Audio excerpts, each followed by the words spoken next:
When we use the term transit-oriented development, or TOD, what we're talking about is medium to high density development in a neighborhood with a wide mix of uses served by frequent transit and pedestrian-friendly streets. Can the people living and working in that neighborhood get where they're going by walking, biking, and taking transit?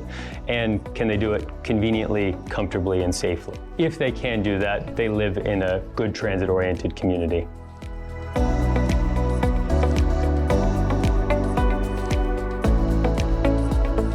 The Prospect Park and St. Anthony Park neighborhoods of Minneapolis and St. Paul have long been historic neighborhoods with strong community ties. Before the Green Line, much of the surrounding land was underutilized. Rail yards, surface parking lots, light industrial uses.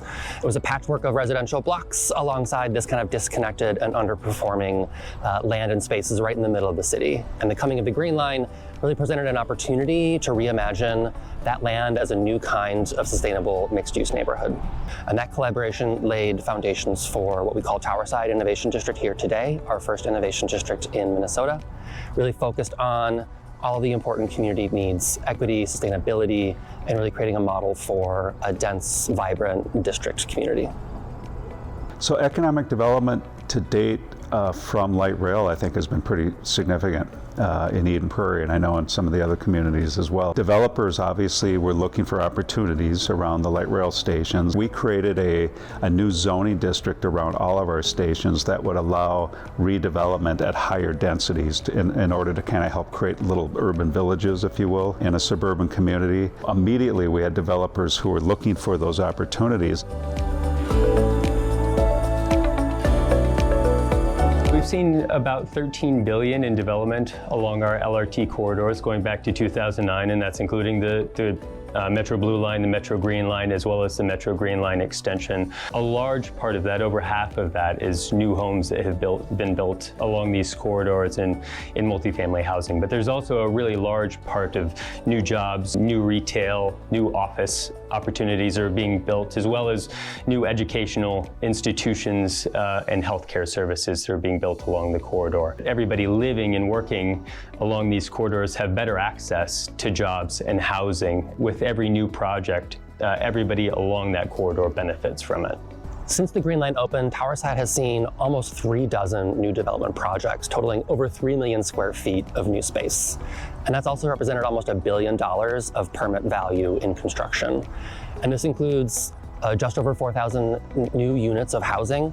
20% of those are affordable, and they include a huge range of student, workforce, senior, mixed income, to really create this beautiful vibrancy of different people living and working here.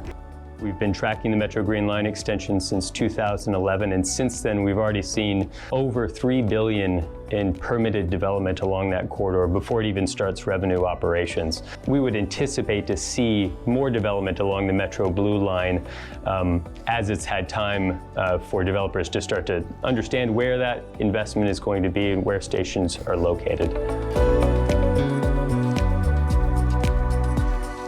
Before the Great Recession, the vast majority of new development in the region was, particularly on the housing side, single-family homes built on the edge of the region.